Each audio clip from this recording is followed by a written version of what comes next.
It's almost 9 o'clock in the morning, so I thought I would break open some of this new single barrel that we just received, which is the Caribou Crossing Canadian Whiskey Single Barrel.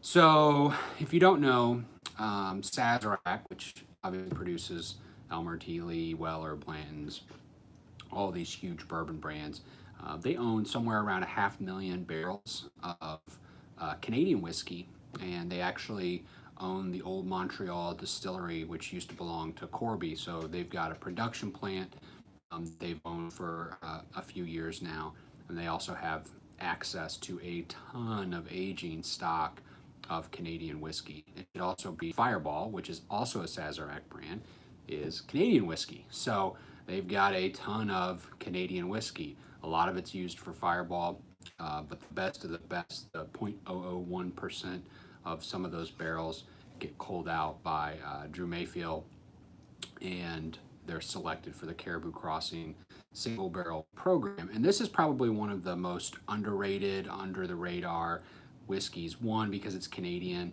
so it's used barrels. It's got that blend. It's got that smoothness and that sweetness to it. But there's also a ton of flavor. And for those who just like whiskey or just whiskey nerds, you really should give these things a try because they're delicious and they way over deliver for the price. So, for example, if you're a greedy retailer, you're probably charging north of $100 for a bottle of Blanton's. It should be somewhere between 60-70 bucks.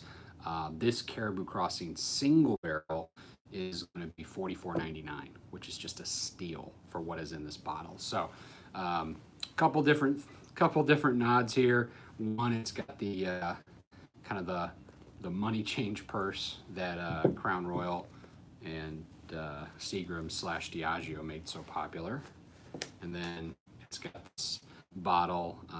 It looks to me like the Rock Hill Farms bottle that they've used for it.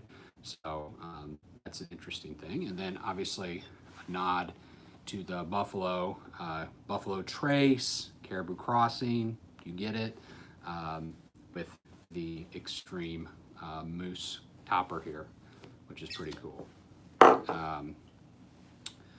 So they don't provide an age statement, but it certainly smells and tastes in that 6, 7, 8-year-old range for Canadian whiskey. Even right off on the nose, you get like kind of a sweet cake, vanilla cream. I get like Almond Joys, and no, I was not eating those this morning. I get like a notion of like a fine grained oak or like a freshly split open oak log where you can really get that aroma. And then I'm also getting like kind of like if you've ever been to Texas Roadhouse, you get that cinnamon butter in the rolls. You get to fill up on carbs before you start eating more food, and I get like that cinnamon butter aroma too, which is really nice. Okay, let's try it.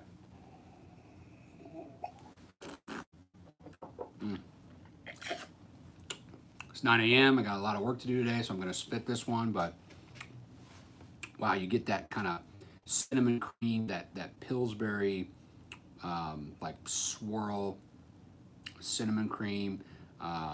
Definitely get like more vanilla on the mid palate, more well-balanced oak.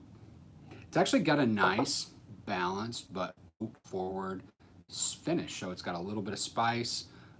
Definitely got that cinnamon sugar component to it, but it's balanced, and if you're a bourbon drinker, you're going to really like this. Let's try it one more time.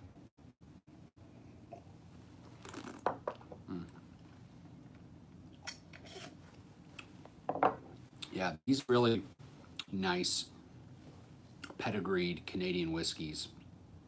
This reminds me a lot of like it's like a J.P. Weiser's 18-year. They are just going to have so much of that vanilla sugar cream, and then balanced out with some fresh spicy oak.